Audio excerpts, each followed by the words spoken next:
Deepak, are we ready now? Yes, ma'am. We are Yes, on ma'am. YouTube live streaming. Yes, we have started with the live streaming. We can start. So, Namaskar and Jai Hind to everyone present over here. एक बार फिर से धरोहर talk series धरोहर संवाद श्रृंखला के आज के सेशन में आप सबका बहुत बहुत स्वागत है। मैं डॉक्टर शालिनी अग्रवाल आप सबका आज के सेशन में एक बार फिर से पूरा स्वागत करती हूँ। हमारी धरोहर, हमारी हेरिटेज, हमारी विरासत पीढ़ी दर पीढ़ी चली आ रही हमारे पूर्वजों का दिया हुआ एक उपहार है और इसको संरक्षित करना, इसकी रक्षा कर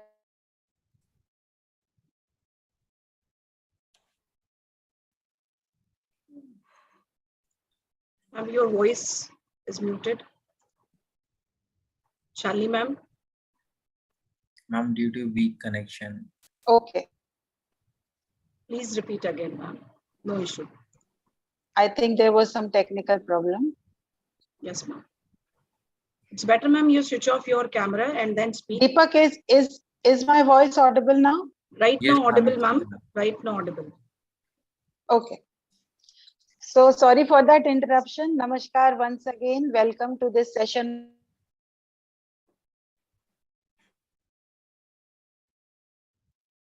Again, there is some issues with ma'am, I think. Veena ma'am, आप host कर दीजिए. Okay.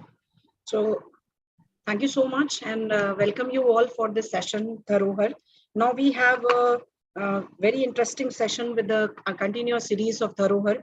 We have once again a series with Meenakshi ma'am right now. She is a rock art expert and we are really very much privileged to over here she is. Ma'am, you are heartily welcome by Sri Ram Sarup Memorial University. I would just like to say something about ma'am. Has devoted nearly 30 years, and I would request my tech team to show her that presentable, that brochure, whatever we had designed for her. She had devoted her nearly 30 years of her life to the discovery and publication, exhibition, workshops, and protection of Indian rock art. During her many years of fieldwork, she discovered dozens of new painted sites, mostly in Madhya Pradesh, particularly in Panchmani area, on which she did her PhD under the National Fellowship of UGC NET Madhya Pradesh. She is, as a richest state of almost, Madhya Pradesh is a richest state for the rock art sites in India. She is international expert, member of rock art, ICOMS, and UNESCO. Dr. Meenakshi is an awardee of the prestigious honor of Chevalier d'Art Art, it letters, Knight on in the National Orders of Art, and the letters conferred by the government of France. Ma'am has a remarkable contribution on this.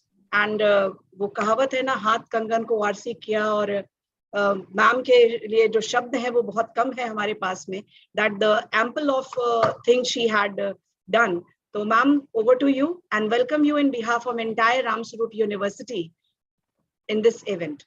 Welcome. Thank you very much, and namaskar, good afternoon to everybody, and I'm very much thankful for hosting me, the Ram Sarup Memorial University. So today I'm going to talk about the oldest heritage, prehistoric heritage of ours, because I know many people still are not aware about this, the oldest heritage, because normally we talk a lot about culture, traditions, heritage, lot of things, faith, belief, but we should know the beginning of art and heritage is rock art. So first I will tell you, rock art in India, we are very rich for rock art. Our whole country is very rich. We have plenty of rock art from north to south, east to west, and central. And fortunately, central India is the richest area because of the geographical conditions. Then we have a lot of rock art in Ladakh area, in northeast area, everywhere. So, and we have two types of art. You know, rock art is two types of two techniques people made to create rock art. One is engravings and another one is painting. So for engraving, they have used sharp stone tools to engrave rocks or rock surface. For example, we have engravings that is known as petroglyphs. Maximum in Ladakh. Ladakh is full of engravings, all parallel to the Silk Route, parallel to Indus River. Those boulders are engraved, and then we have engraved art in Himachal Pradesh, Uttarakhand, and down south Kerala. We have a lot of engravings. We have engravings in northeast, in Manipur side. And rest of the places, we have maximum paintings. For paintings, imagine at least 25,000 years back, they have involved colors. They have created colors. They know how to, because to paint, you need color.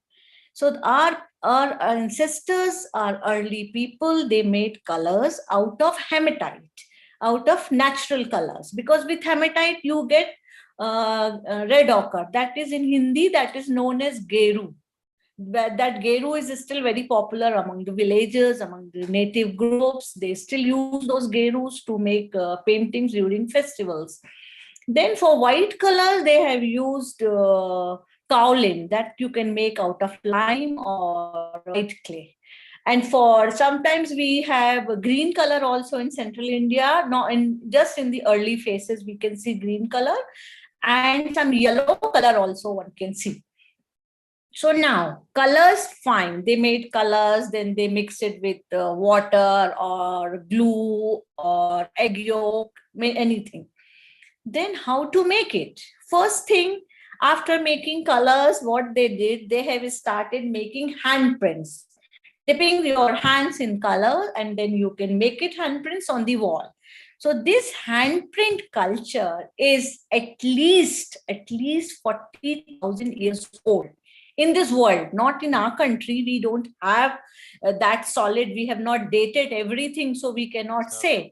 But in other countries like in Africa, in Australia, in America, in South America, in Argentina, in Australia, Borneo, we have many handprints, negative handprints. Negative handprints means you put your hands on the rock, you keep color in your mouth and use tube to, and then you can blow it and you make stencils, hand stencils. So this hand stencils or handprint tradition is so old that tradition is still popular, is still common in our country. Still we are making handprints. All right. Now, the second thing, then after that, perhaps they have created brushes they made out of bamboo, soft, tender bamboo sticks. If you crush them from front part, you can make it brush very well. And then another thing for fine work, perhaps they have used porcupine quills, because with that you can make it, you can do fine work. But believe me, making art on the rock is not a fun. No one will do just for fun sake. They had a purpose to do it. Now I will show you slides and then we'll discuss more about it. Just wait for a minute. Yeah. Okay. So here we are. Right. So here today I'm giving you a very, very brief introduction of Central Indian rock art, because rock art is so much and time in such a short time. I'll try my best to show you some sites and share my research work with you all. So this is, this slide, this image is from Bhimbetka. Bhimbetka, we have only one rock art site in India that comes under World Heritage list. So Indian rock art have been discovered in 1867 by the British officer Archibald Carlyle, and that is in Uttar Pradesh in Mirzapur area. So you see here, we have rock art sites in all around in our country. All this yellow part is showing rock art. So you see in Ladakh, we have art, in Himachal, Uttaranchal, Uttarakhand, Rajasthan. In Rajasthan, you see this all neighboring state, Madhya Pradesh, Rajasthan, Madhya Pradesh, and Chhattisgarh. So today I'm going to talk about these three neighboring states. Then you see we have some art in Gujarat also, in Maharashtra, Telangana, Karnataka, Kerala, Tamil Nadu. Here you see Chhattisgarh and Odisha, they are neighboring states and their continuity you can see here. Then Jharkhand, Bihar, in Manipur, Nagaland, little bit all this. So much of art, we have art in Goa also. So this map is showing you many rock art sites. This much rock art site we know till this date. Who knows, we have more than that. So young generation, maybe they'll discover more and more sites. So that's what I was saying. In Indian rock art sites had been discovered before the discovery of Altamira in Spain. 12 years before the discovery of Altamira. But unfortunately, this Archibald Carlyle, this British man, he didn't know anything about rock art. So he found rock art sites in Mirzapur, but he did not talk about it. He didn't publish, he didn't do anything, and he died. But then one of his colleague, one of his friend, he found his notes and he published it. And then people came to know about Indian rock art. But simultaneously, a lot of discoveries were going on. C.W. Anderson, he discovered Chhattisgarh rock art in 1910. Then Gordon and Hunter, they have discovered Pachmadi rock art sites in 1930. Then Dr. Wakankar, my guru, Padma Shri Dr. Wakankar, discovered many sites in Madhya Pradesh, and particularly Bhimbatka, the World Heritage Site, was discovered by him. And in 2003, it was declared as a UNESCO World Heritage Site. What happened? Okay, sorry. All right. So see the rock paint, rock art. Rock painting is something like this. You can see it's a shelter, and all these sites are located in the deep and dense forest area. And you see the early people, they have not prepared any wall or anything. They have just painted that wall. And you see there are many layers over a period of time. Once the Mesolithic people came, then other period, other people, everybody have used sometimes the same site. So you can see lots and lots of figures on one rock art site. This one is from Madhya Pradesh, Raisen district. Now, these are the engravings, petroglyphs. See Indus River, and next to the bank of Indus River, you see this big boulder is engraved with petroglyph. This is Chorthan or Stupa, that shows the Buddhism in rock art. Here you see this another big boulder from Taruthan, Ladakh. And here you see a beautiful ibex. Many ibex, sheep and goats are here, but this big ibex is a ceremonial ibex because there's still, though the Ladakhi people, they worship ibex. Ibex is very sacred for them. So now related stories I'll tell you later. Yeah. So you can imagine how people made colors. What was the method of creating color in those early times when they didn't have anything. They didn't have any ready-made colors, no canvas, no brush, nothing. But still they were able to prepare, to create colors and paint and bowl. And you know, I have already tried everything on the site, and believe me, it's not fun. Making something on rough surface and uneven, you cannot stand properly. Sometime it's up and down, and using color and making painting, it's not fun. It's really difficult. So that is the thing, that is the point with so much of difficulty why early people made this art. They have not made it to decorate the walls. No, not at all. Here you see rock art, Bhimbatka rock art size, beautiful shelters. You see this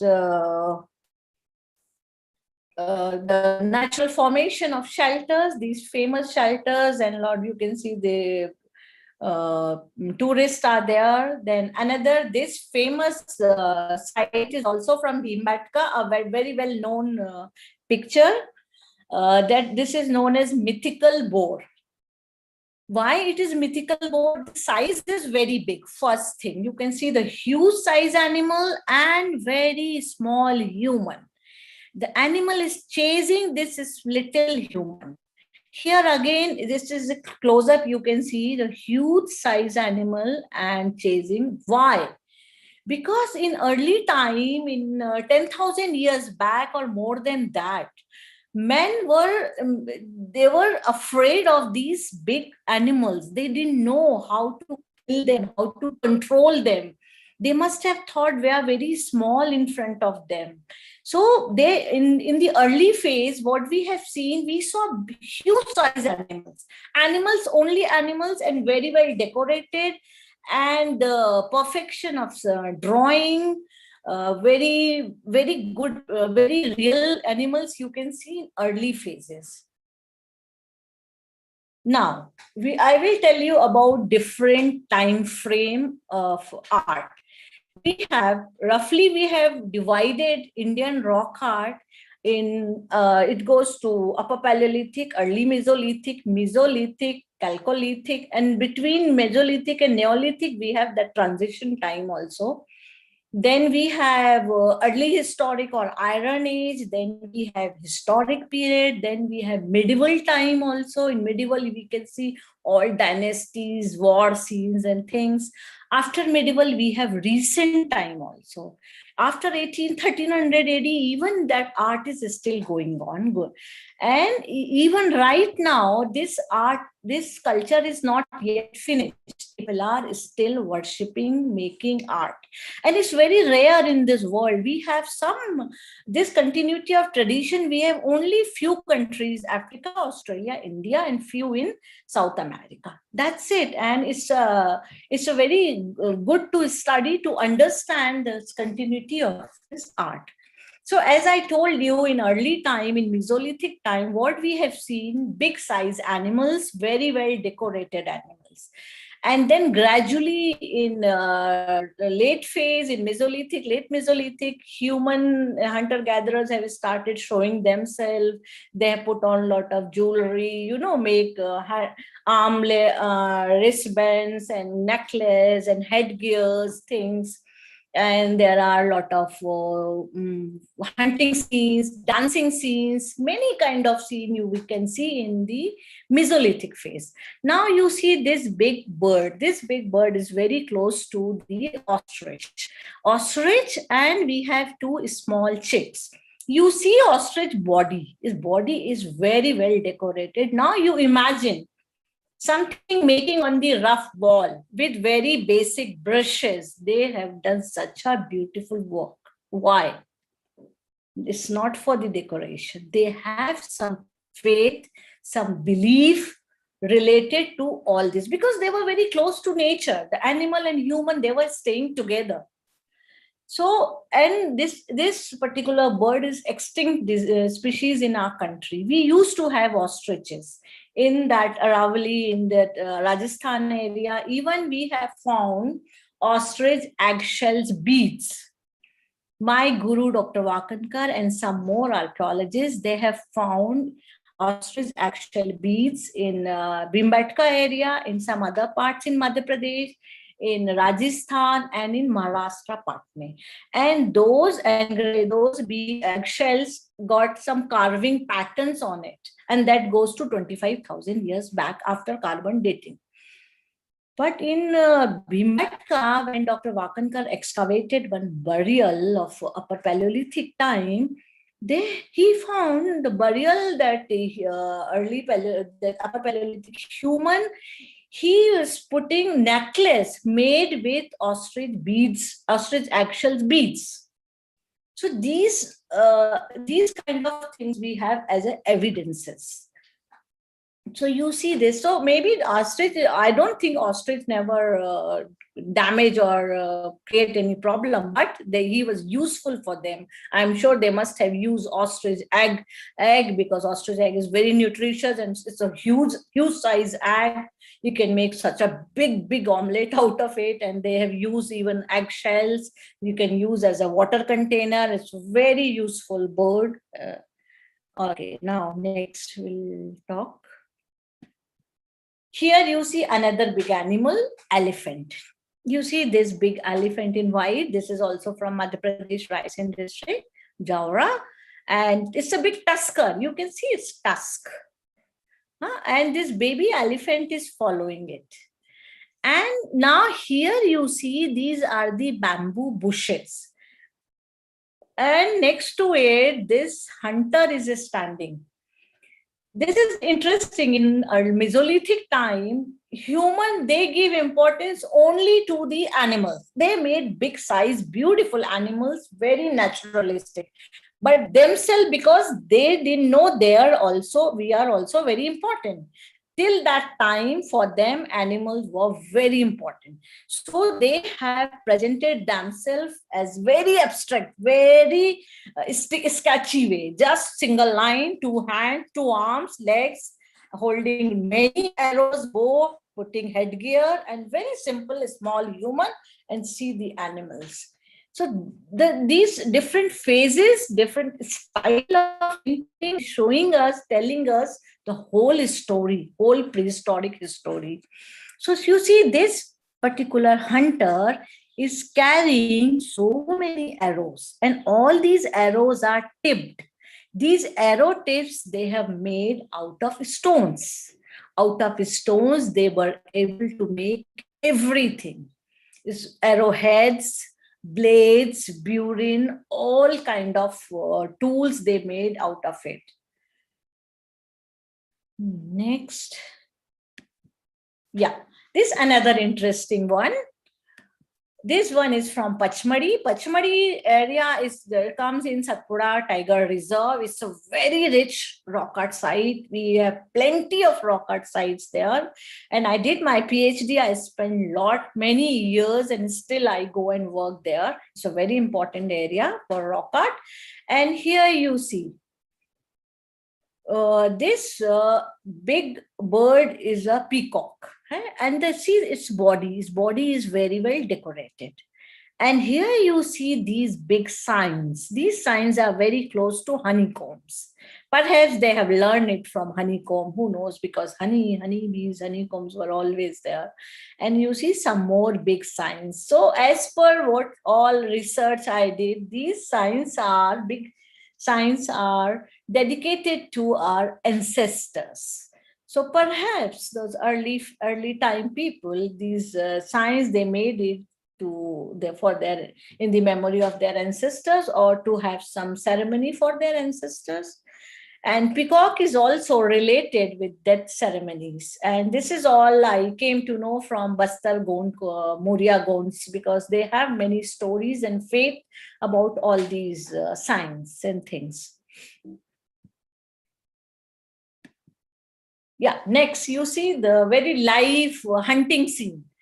What I'm showing you, you must be thinking, but actually this painting, this image, I have enhanced with special software that is known as D-Stretch. Otherwise, this painting is not in a very good condition. If you go and see it, you won't be able to understand it very clearly, very few things. And this is the oldest layer. And on top of it, there are some white figures also. So you see these wild buffaloes are running, and these hunters are chasing them. Here you see this wild boar, beautifully done. And some more wild boar here. These women are also running. And the important thing, in the Mesolithic time, in early time, there was no gender discrimination, I think. Male, female, they were working together, they were joining everything, they were going for hunting, for whatever it is, they have taken challenges all together. So you see, it's a very lively scene of hunting. Next. Here you see another hunting scene. These early people are throwing spears. See, long spears with big arrowheads. And these lots of bison bulls are. This one is domestic scene from Mesolithic phase. Here you see all human men, women are sitting inside, chatting or doing some daily activities. And here you see something very interesting. This mother holding her child on top of it, like piggyback ride, still we do. Then, yeah, these two images are from Bhimbatka. This green color, as I told you, we have green color also. And Dr. Wakankar, in one of his excavation, he found green color in the upper Paleolithic layer. So since that, he believes that green color goes to upper Paleolithic time. So and actually, we didn't find green colors later on. We have seen green color only in early phases and not very much. Some few drawings we have found with green color. Here you see this red color image.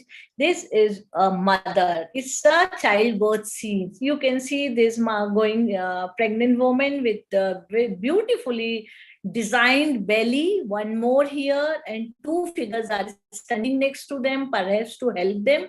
Another one is here. And here you see the small babies just came out. So perhaps it's a scene of childbirth. And they wanted to show the importance of women, because only women is able to create new life, to give birth to. So in my opinion, these scenes are very important, and prehistoric people have always tried to show kind of depictions. Yeah. Now, as I said, green color. You see the original green paint, that art is this, and after enhancing is here. The difference you can see. And this green dancer is here. And this green color dancer is very rhythmic, very dynamic figure. You can see the movement of his body and things. Another one is here, but it's not in a very, you cannot make out clearly, but here you can see some more green S-type figures. These figures are known as S because you see the figure drawing is very much twisted like S. Yeah, another big animal, the tiger from Satpura Tiger Reserve area, and like Pachmadi, as I said, very rich, and I have noticed plenty of tigers there. And recently we have International Tiger Day also. Now, yeah, this is again from Madhya Pradesh. This one is Chaturbhuj Nala from Mandsaur district. And it's a very long, almost 1.5 kilometer long shelter. I mean, it's a long series. It's a very long series parallel to this Nala stream. And here we have noticed many paintings, many drawings, but we have seen rhino also. So rhino is extinct now in Madhya Pradesh. We don't have rhinos, but we used to have rhinos in Chaturbhuj Nala area. And even in Raisen also, we have found some rhino paintings in Raisen area. And in Raisen area, I've seen cheetah also. So we have few extinct species, cheetah, rhino in central India. So all this rock art is helping us to study everything, to come to know our past, what all we used to have, not to have things. And here you see another painting from the same shelter. Now we will discuss about Neolithic phase. In Neolithic, the Neolithic, as I said, we have this for 300,000 to Iron Age. And in this period, people have started, I mean, they have realized, yes, we are more powerful than animal. We can control animal. We can domesticate them. We can use them for agriculture, for plowing, for anything. So during this time, we have seen a little different style and different subjects also. Like they have started making huts, chariots, agriculture, many things. Here, these hunters are still hunting this big wild buffalo. Here, yeah, you see now the style is changed, subject is changing. They have learned to make these chariots. You can see the wheels because it's the beginning of Iron Age. In Iron Age, they knew what to walk. Here you see chariot, and they are using animals for plowing or using as a bullock cart, whatever. Some more scenes. This is fish hunting, fishing, and they are going, carrying bow and arrows and going to hunt fish. This one is again from Pachmadi. Here you see honey collection scenes. They are collecting honey. Here hunting monkey. So varieties of subject we have in the rock art. Now, this one is this is again Madhya Pradesh, Chhatarpur area. You see this shelter and many animals are there in different styles. You see the changes in style and subject. Here again, you see some deer, antelopes. Another one, yeah, here this one is after enhancing, and this one is original, some turtles, because turtles are very sacred for tribal community. They have many stories about turtles, they worship turtle. So whatever we see in the rock art, everything is related with some stories. There is not a single drawing which is not having any meaning. Everything is related with something than other, some story. It's difficult to come to know everything, but I'm trying to link it, trying to study ethnoculture, ethnoarchaeology, trying to know what is the reason, and all that basis of all that studies and research, I'm able to tell you some meaning. For example, this turtle, they have plenty of stories, and still in some communities, they worship turtle, they don't kill, they don't eat it. Yeah, interestingly, in rock art, we can see Buddhism also. Because then Buddhist monks, they have started staying in the shelters. Because those shelters are, as I said, located in the deep forests. So in all around India, you will see many shelters have been painted by monks. You will see, and they are superimposed. You will see Mesolithic art, Chalcolithic, historic, and in between you will see some Buddhist art also. Some Buddhist symbols are there, Chortans, stupas are there, Brahmi inscriptions are there, conch inscriptions are there. But this particular, I'm showing you just one Buddhist image, because this one is very important. This is the rare picture where you can see portrait of Buddha. Normally, we don't see portrait of Buddha in any rock art. We see a lot of signs and symbols and patterns and script. But this one is from Sadhara. It's not very far from Sanchi. And of course, it's in the jungle. There are many rock art sites.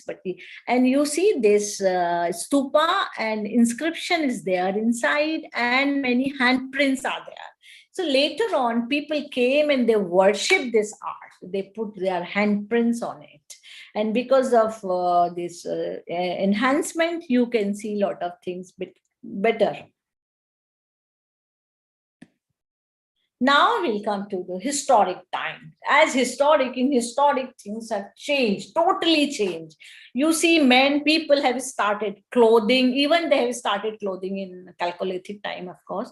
But in historic, you see they have started making themselves more naturalistic, and animals were more abstract, more crude, and humans were more natural. That was the big difference. And then we see in historic time, very different subject. Here you see this very amazing different subject is headhunters. These humans are holding human heads. These warriors are holding human heads. And you see the identity, this man, they are very same. Their bun, their crown, their sword, shield, their pose, everything is very similar. And this kind of painting, headhunters, till date, we have not seen anywhere in India, only in Pachmadi. In Pachmadi, I have found 6 rock art sites with these kind of depictions. Other than Pachmadi, I have seen some headhunters in Peru, in South America, but their style is very different. Of course, they are engraved. And some human sacrifice scene I have noticed in South China also.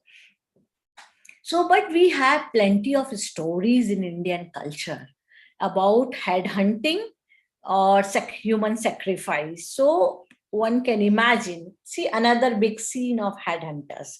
So these headhunter tradition is very common in Nagaland. Till 1970, people used to do this. They used to, whenever they have a fight between two groups, so anybody who can kill the head of the enemy, he'll be the warrior, he'll be the winner, and carrying the human head as a trophy is a very honorable thing for them. 10 years back, I have interviewed one headhunter, Naga headhunter in some interior village in Kohima, and I came to know a lot of his stories from him, and he was not happy because government said they cannot do the same thing. But anyway, they and suppose in one hunter, if he kills 10 humans, so he used to put replica as a headhunter. 10 replicas of head necklace. It was a culture was there. So who knows, the similar culture we have in Central India also. Another thing is human sacrifice. In Chhattisgarh, when I was working in Bastar area, I came to know a lot of stories about human sacrifice. It was till 1970, till British time even. People till 1940, I believe, it was common. Human sacrifice was very common in interior Bastar area. For Danteshwari Devi, they used to sacrifice human, particularly Brahmins. We used to sacrifice there, or the king of that area, Dantewada area, if he wants to go to cross the forest, or if he was going for hunting, so he used to sacrifice human before, so that he shouldn't get hunted by the tiger or something like that. So kind of stories are there, kind of published material is there. So on that basis, we have stories like that. Now, after that, in historic time, like you saw those hunters and all, then we have plenty of musical scenes. Musical scenes we have from Mesolithic to every age. And dance and music was not just entertainment for them. Dance music was a part of their ceremonies. Whenever they have ceremony, they sing, they dance to please God or Almighty, something like that. Now, these drawings are from medieval time. In medieval time, we have so many dynasties and different time period. You see they are riding elephants, Mahout and king, they are fighting. You can see this is a war scene with elephants. Here you see they are going, it's a procession going for war, perhaps using knife. Here you see very well caparisoned horse and these riders. So all these things shows the late phase, medieval phase of different kings and kingdoms. What was happening in the in those areas, in those states. Probably the valley people, those who were staying in the jungle area, the tribe, they must have seen, because their life was also a little bit upset. And maybe they have painted it for some purpose to get over of it, or maybe some stories must be there for, they must have some reason for painting all kind of scenes. Then we came after medieval, we are in recent time. After medieval means after 1300 AD, still the art was not finished. Then again topic was changed.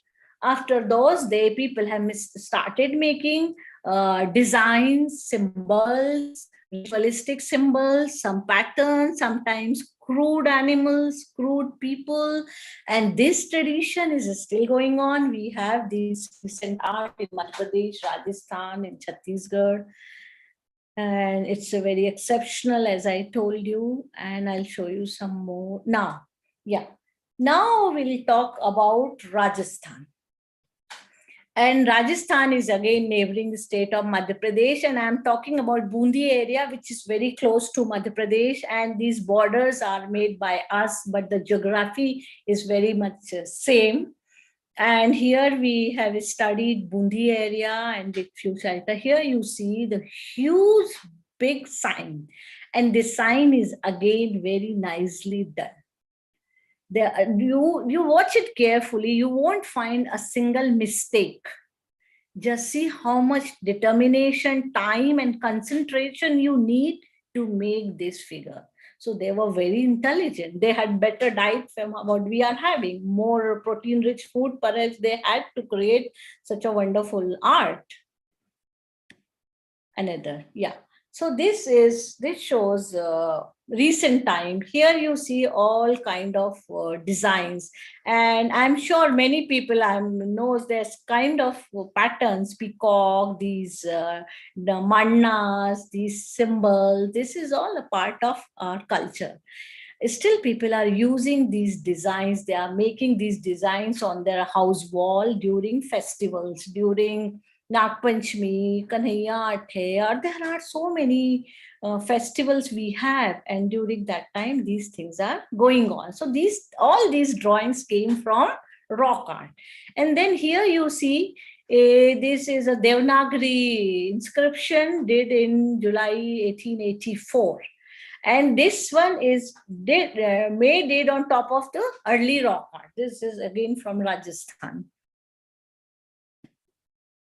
Yeah, this is from Golpur, Rajasthan. Here you see the Neolithic phase. Many humped bulls are here. And this one is from Bhimlat, again from Rajasthan. Here you see a very big tiger, feline just standing here. And many women are standing, and it looks like they're trying to stop him. So you will be surprised. I have collected interesting testimonies from Baigas, from Dindori, Amarkantak area, then Gons. They have many stories about tigers. They said their ancestors, they know how to control tigers. They know particular chants. And they told me so interesting stories. They helped British to kill it and a lot of things. But you see, their story is very close to this scene, because you see here, this tiger is standing with open mouth and these figures are just trying to stop it. So something like that. Now we'll talk about Chhattisgarh. Chhattisgarh is again quite rich for rock art, but still it's a little problematic state, particularly in Bastar area. So I covered Bastar area, but I wanted to go and work in Abujmar, but I didn't get permission because it was not safe for me. So I couldn't reach there. But I'll tell you, Chhattisgarh art is very different. I didn't find many I didn't find many fighting scenes there. I saw many animals, many ceremonial scenes, lot of handprints there. Chhattisgarh is known for handprints. See here. There is one particular rock art site which is full of negative hands. It is very unusual. We don't have many negative hands in India, but we have some in Mirzapur, some in Madhya Pradesh, but maximum in Chhattisgarh. You see, this site is full of handprints, and all are negative, no positive hands. Means negative means they put it, they blow color on top of it with mouth or something, and then they made it. Another thing, yeah, this one is another very interesting site from Chhattisgarh. It's a neighboring state, Chhattisgarh and Odisha. Because the similar site you can see in Odisha also. Here you see all symbols, signs, rectangular, square, in different sizes. And all these signs, as per the local tribe, they are dedicated to their ancestors. They believe that ancestors' souls are residing inside the signs. So twice a year, they have big ceremony. The shaman comes here, they organize a big ceremony, they sacrifice, and they worship all these sites. So these sites are very sacred. Still, these sites are worshipped by the local community. This another art from Kabra Pahad. You see here many animals, stag, and a lot of things are here. Another from Chhattisgarh, as I told you, Chhattisgarh is known for handprints. You see plenty of handprints. Early handprints, late handprints. Here you see the handprints on top of the Mesolithic art. There's a lot of dancing scenes are here, animal and many hands. Here again, you see these figures, animal and human, and top of them, they make hands. So still those Chhattisgarh tribes, Gonds, they believe in handprints, and during Kanhaiya Athon, they go in the forest area and they make 8 handprints for their children. So they have kind of stories, kind of belief related with this. And there, I have noticed some sites, nothing you will see, only hands, hands, hands, because it's a continuity. This tradition is still going on. Every year they go and make hands there. And for safety of their kids, for their family, for their animals, whatever. Now, after rock art, we are coming to the present time. You see, this is Saura art. You see the subject of Saura art. Peacock, humans, animals, tree, everything. Whatever is here, everything is in the rock art. So this art came from rock art. Over a period of time, as I told you, from Mesolithic, when time has changed, people have started developing, they have started staying in the huts, in the house, and that the tradition is also shifted from jungle, from shelters to the house. Here you see these 2 covers. Still people make these covers during wedding time, and very close to rock art. Here you see these, this is a Pithora from Jhabua. These couple is Bhil couple, and they made these Pithoras. And this is, believe me, is very expensive ceremony for them. They are poor, but it is compulsory for them to do. They will loan, they'll manage lakhs and lakhs to organize this ceremony. And this ceremony is for some manta. If they have some problem, something, they ask Pithora Baba if their animals will be okay, or somebody is sick in their family, or they have sick animals, or they are not having good agriculture, good crop. For any reason, they request, they do manta. After fulfilling their manta, it is must for them to organize this ceremony. To organize this ceremony, they will ask a good tradesman or artist from their own community. He will come, he'll stay at their place, they'll take care of him, they'll provide food and everything, and he will paint this. And he will make these drawings under the supervision of shaman. The shaman is known as Badawa in Bhil language. He will come, he will tell them, okay, you do this, you do this. And he will get into trance. Into trance, he will explain him, okay, this is not correct, or you put dot here, or it's a very big ceremony and a very different ceremony. Anyway, I am fortunate. I have attended many ceremonies in these deep, dense forests, and I have seen a lot of different culture and interesting life. So you see, everything is related with prehistoric art. Now, next. These 2 are memorial pillars. This one from Bastar, Muria Gonds. When somebody's died in their family, within the 10 years of time, it is compulsory for them to make kind of memory pillar. Earlier, in 100 years back, they used to make wooden memory pillars. But now, because of deforestation or control of forest department, they cannot cut wood so frequently. So they have shifted to the slab. So you see the subject is so close to rock art. Animals, all types of animals are there. Music, dance, things are there. And here you see this bird is made with wood. And this is a symbolic soul flight, because bird and soul is same. And they can fly away. And here you see this all.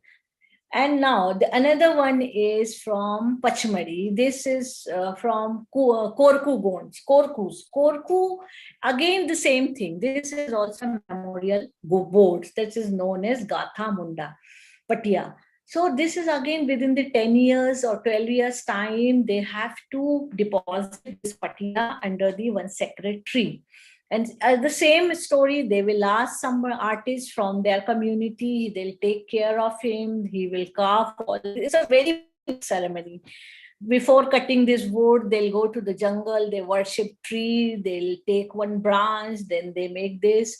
And the subject of the board is again rock art. See, horse riders, humans, dancers.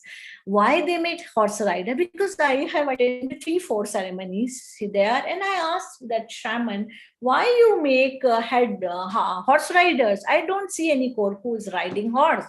They said, yes, but we have seen the Raja Maharaja and Angrez, they used to ride horse. So we pray that our person, our ancestor who died in his next life, he should have better life.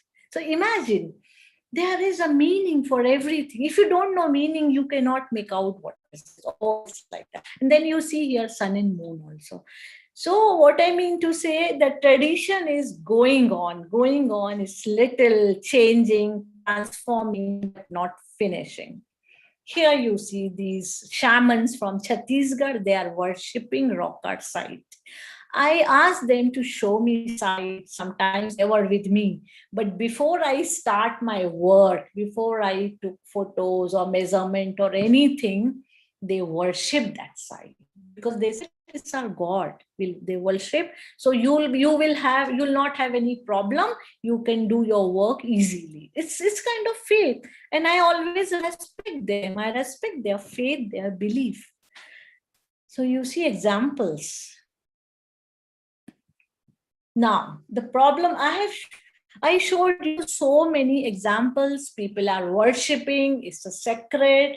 Rock art site is like a temple, but still people are vandalizing site. You see this huge, beautiful rock art, but it is vandalized by somebody who wrote his name. He used charcoal on top of it.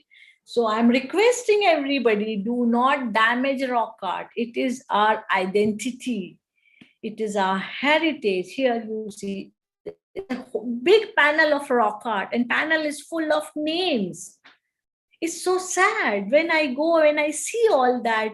It's difficult to reach at rock art site. You have to climb, you have to trek whole day in the jungle, then climbing and reaching there. And when you see it's nothing, I feel crying. Very sad to see all that.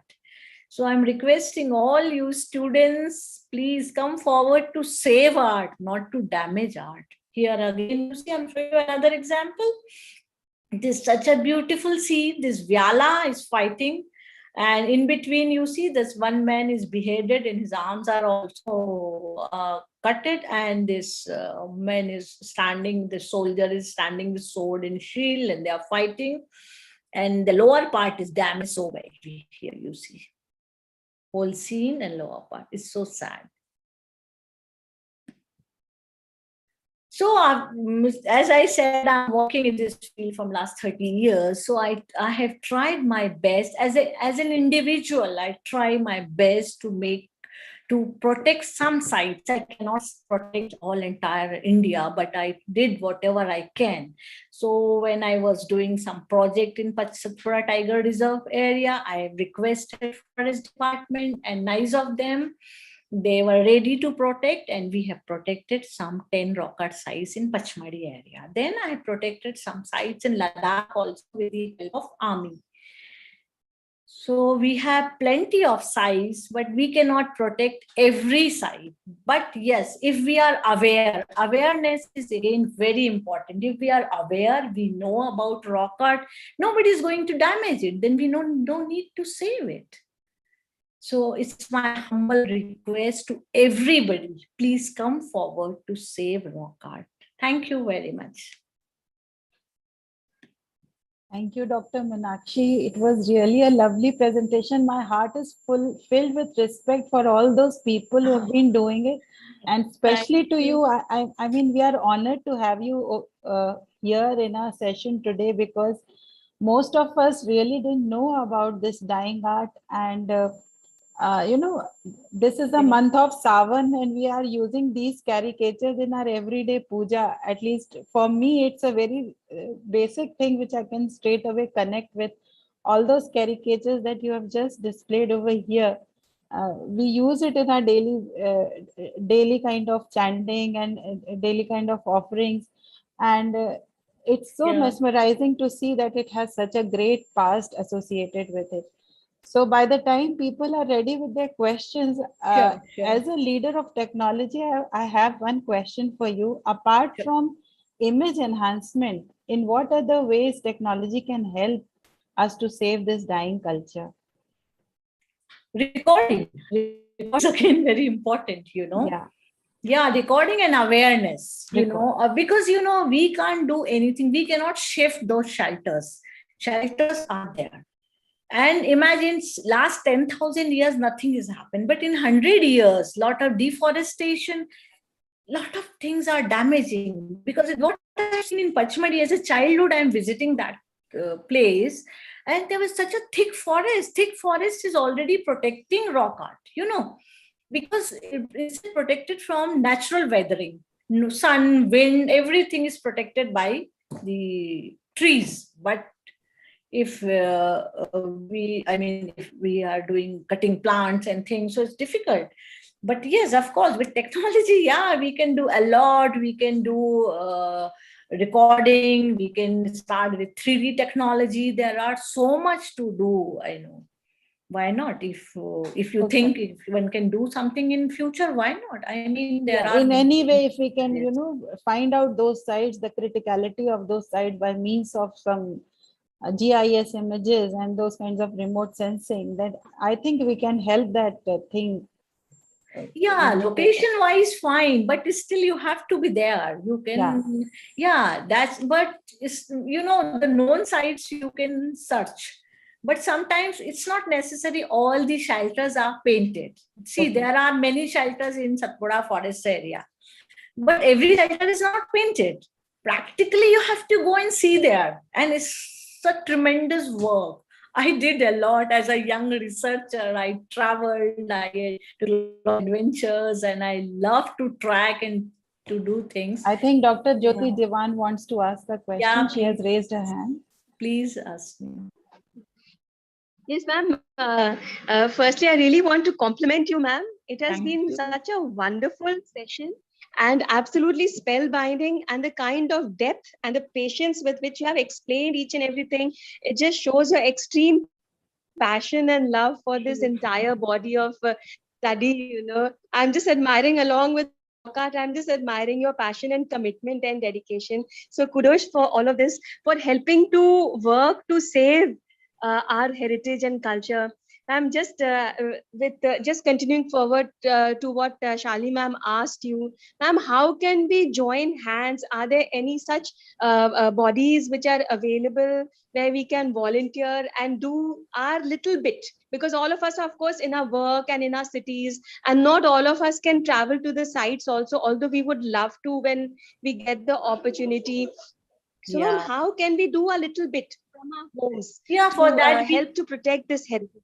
yes, why not? Individually, you can protect the site. You please spread awareness first thing. And if you can visit, if you have not seen till now any rock art site, so I'm requesting you, you should plan to visit. At least Bhimbetka. Bhimbetka is a World Heritage Site. You should bring your students. They should see it. And then faculty will already come. Because I have noticed in France, in other countries, the kids, nursery kids, are going to see caves and paintings and museums. So it's very necessary. You must show them that you should plan to bring them Bhimbetka, let them see Bhimbetka, and Bhopal is a good place. It's easy to manage everything. and faculty should see, and all of you are in such a position, then you can do a lot. Yes, ma'am. We are luckily we're Yeah. all teachers and we have student bodies connected with us, That's each why one you of can us. spread And the awareness, and awareness is the best and very important tool. And I think ma'am is also Yes, ma'am. associated to UNESCO projects. So you can Yeah, also I'm guide us. expert member with UNESCO. So you can also guide us in taking up some of even a small project which our student and faculty fraternity can take up. Sure. If you are interested, please let me know. We can do something. Yeah, why not? Ma'am, we'd definitely be interested. Please do keep us in the loop and please do guide us wherever we can pitch in and do some research project, or maybe some workshop. Maybe we can get some students together and ask them to compile the works, and have our own little publication. Yeah, even workshop you can do. You can ask them to do a small recording work. Suppose for technology, they can take pictures, they can do recording. I mean, everything can be done. Even if you want, like with technology, you can make small movies, small things, small to teach students, to teach children. There are many ways to work in this. Is there any repository of such stories associated with these arts which we can, open up to our students, so their interest in all these things it generates, and then we can motivate them to visit those sites as well? I did 3 books, and my 4th book is coming anytime. I saw my publisher was calling me, but it's on mute. I didn't attend. Anytime my book is coming on Madhya Pradesh rock art and tribal art, and I talked about it, stories also. Before that, I did a very big book on Chhattisgarh.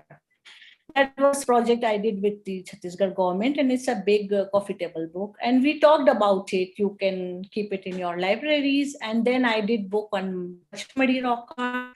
After that, I did one book with my colleague. He's a French colleague. He's a very senior person, Dr. Jean-Claude. He was with UNESCO also. So we are working together from last 10 years.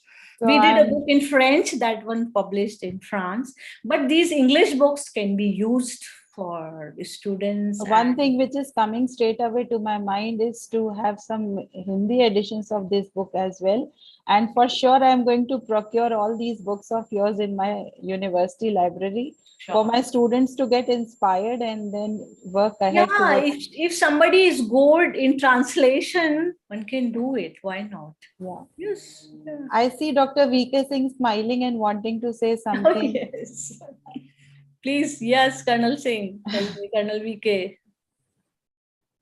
I can't hear you. Unmute. Deepak, please unmute him so that he can speak up. Yeah, Colonel VK. Yeah.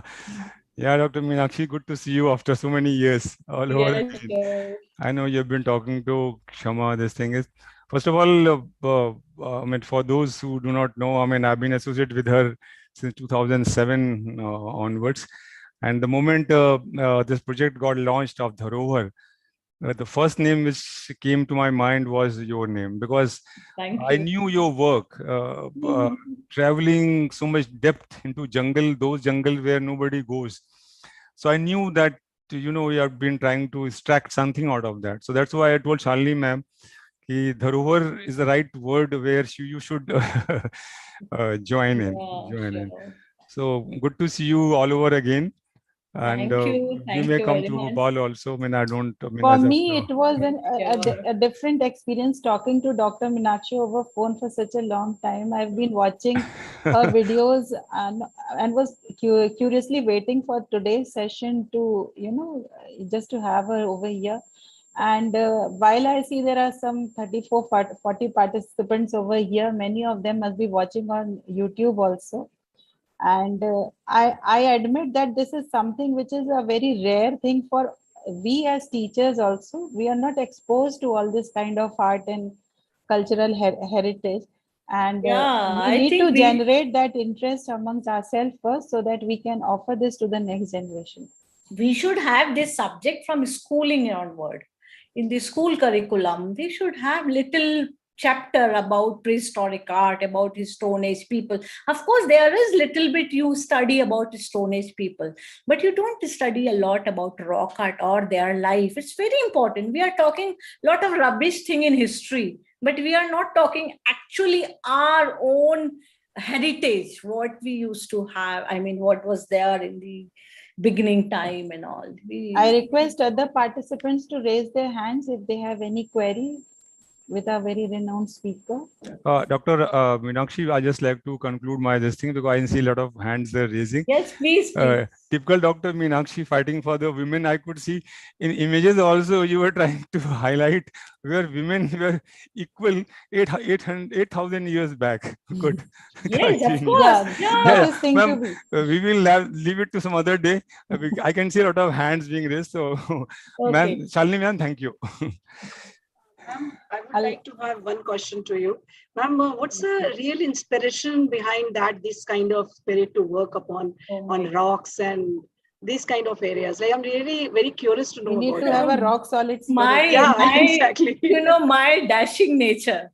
I am Wow. passionate. When I was very young, my father was, most of the time my father was posted in the all small areas, countryside, and I get a lot of chance to visit countryside. Meenakshi ma'am, just one sec. Dr. Veena doesn't know that your father is from educational background. None of them know. Please share that. No. My father is not. My husband is from educational background. My husband is from army. He's from education corps. No, my father was from the horticulture department. But I get chance to visit many sites, and whenever we pass through that Adamgarh rock art sites, those shelters fascinated me.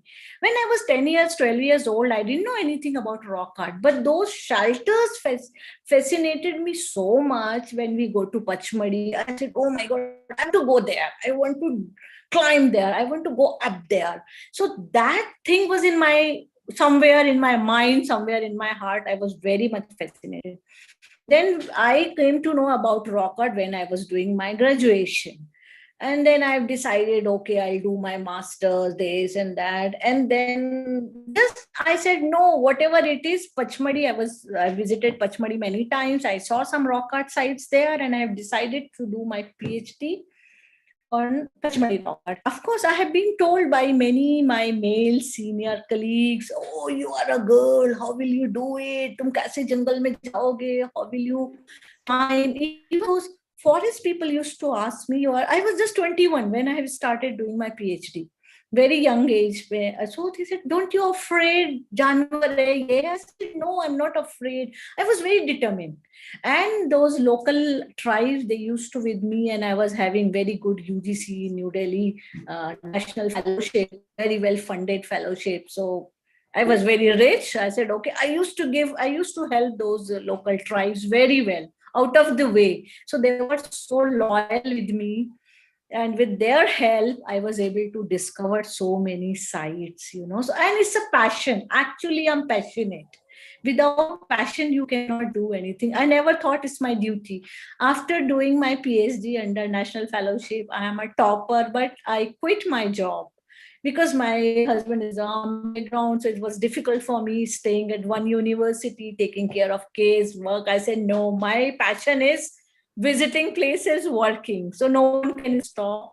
But I never stopped my studies, my work. I continued it and still going on. Still I'm working, still I'm visiting. I'll request the participants over here not to consider quitting their job, but being in their job, inspiring people. Yes. No, because it's not my bread and butter. That's the thing. And so one thing more, like I used to call Panchmadi as a hill station to my children. Now I'm going to tell them that it's a rock art site.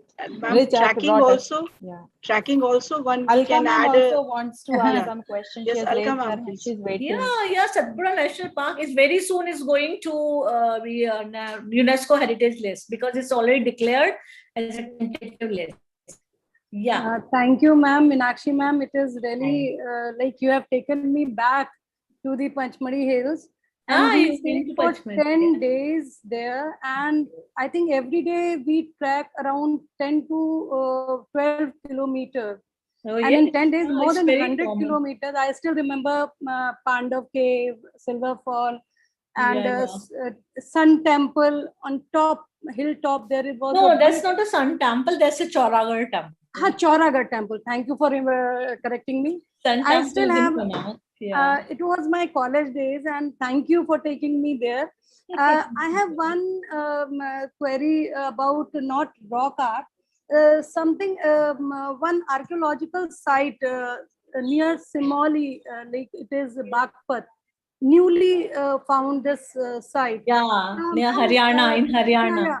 They are saying that it is also linked with Vedic civilization. Pandavas, I think. So, ma'am, because still it has to be explored, and they are saying we have to now rewrite the history, because maybe it is going to be older than Harappan civilization.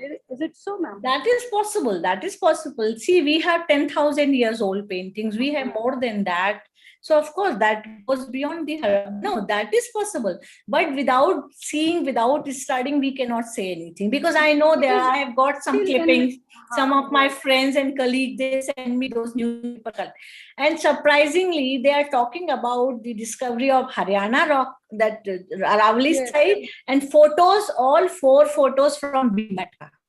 Those photos are not from that area. When I got recently, I mean, every day I'm getting those cuttings from my friends from all around the country. I said, you have seen it? I said, look, this is Bhimatka. Of course, I've seen it. But the news is different. This is the Photos, because sometimes media, they don't get real photo. They, whatever they get on Google, they put it, you know, it's like that. Thank you, ma'am. Akansha is here. We'll take one last question from Akansha, and then we'll have a pro-chancellor ma'am as well. Yes, Akansha? Meenakshi ma'am, it was really a fascinating session. I'm very curious about this one question. Like you said, they used to worship their ancestors.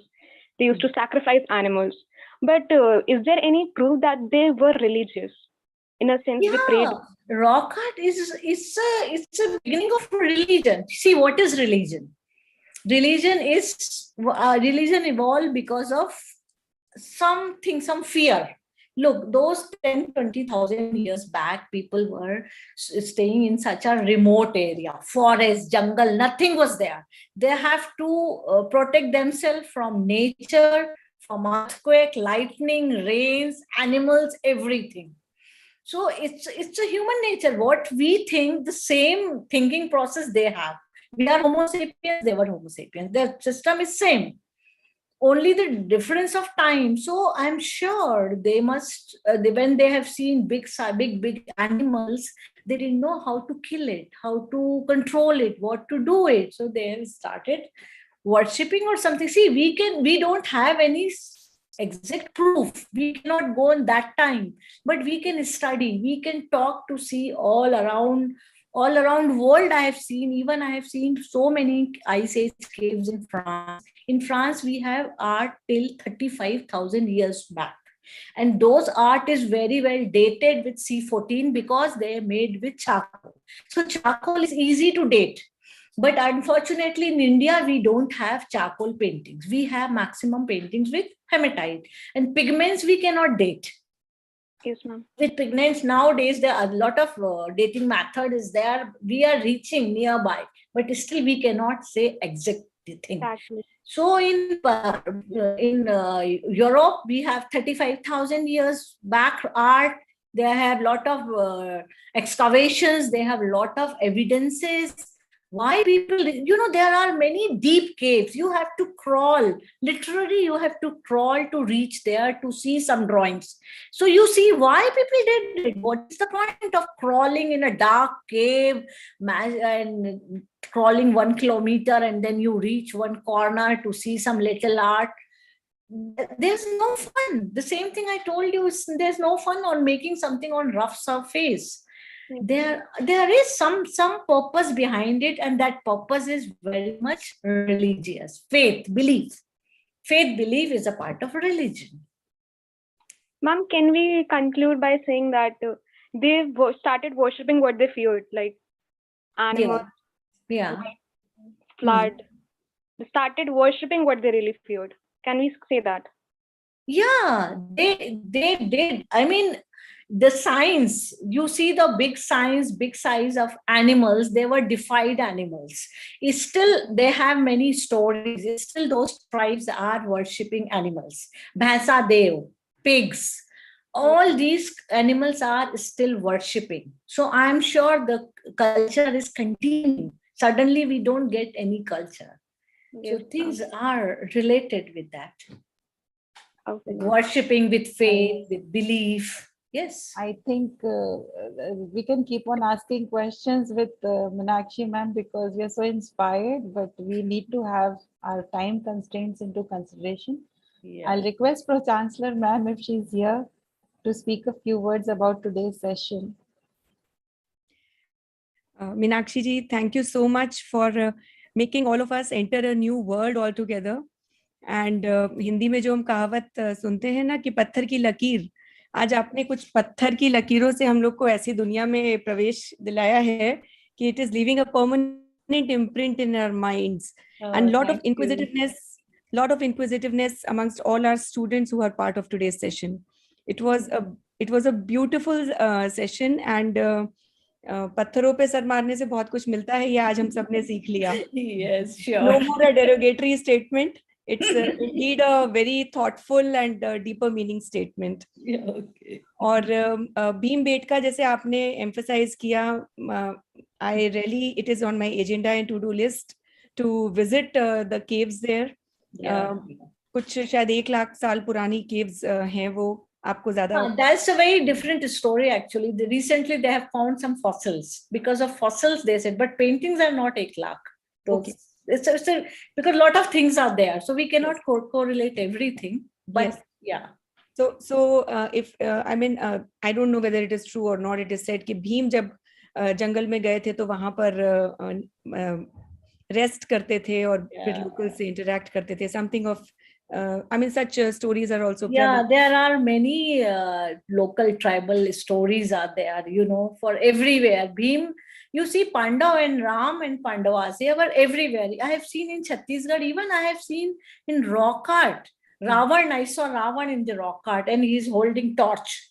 One man is holding torch and he's going to burn it. Can you imagine? It's so recent, but in Pachmadi, I saw Bali Sugriv kind of two Vanar, they are fighting. So Ramayana is such a popular stories among the local tribes, local people, villages, everywhere you see. So, but we don't have any concrete proof about it, but local stories are there. Yes, I feel these stories, as you said, are so prevalent. Yeah. कि लोगों को उस जगह में खींचने का एक बहुत बड़ा काम करती हैं. तो सही है या नहीं है, but at least people are lured to be part of that destination if they know कि यहाँ पर रामचंद्र जी आए थे या उनसे related कुछ या महाभारत के कुछ एपिसोड हुए थे. These stories really pull the visitors to that place, which in itself is a great, a great understanding of such things. So as a researcher, you look it from a different perspective, but I feel these places give a very religious and spiritual perspective to a lot of other things. Yeah, no, I believe in these stories. As I told you, I'm doing a lot of ethnic studies. I'm doing ethnoarchaeology. I'm spending a lot of time with tribes.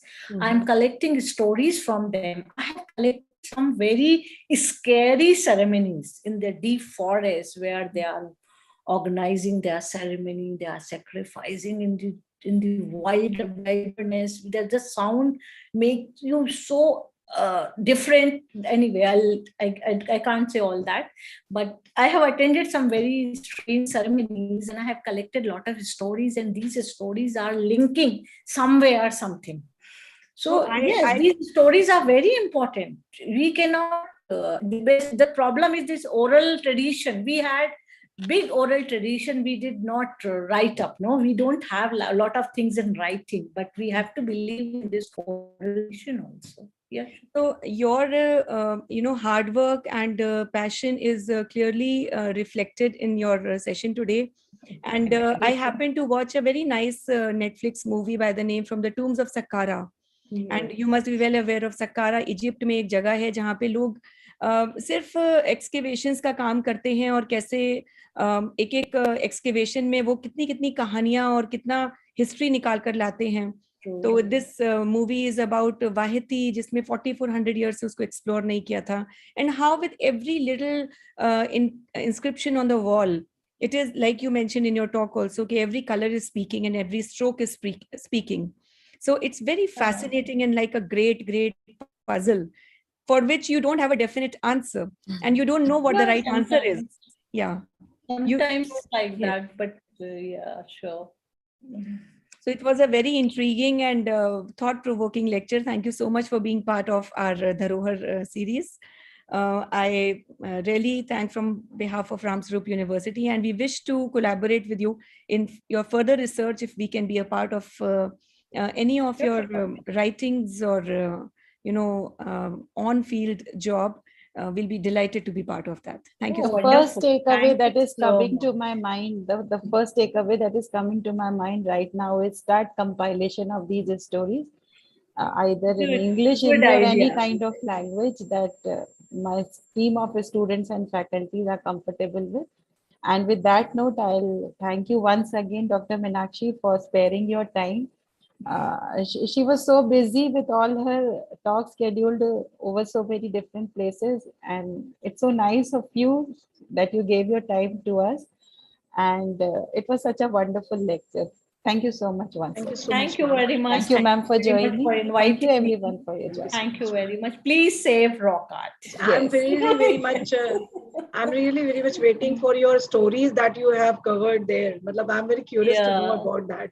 Yeah, just think about it. Why not? One can do something. Sure. Yeah, sure. Thank you so much. Thank you once again. Thank you. Bye-bye. Thank you very much. Thank you.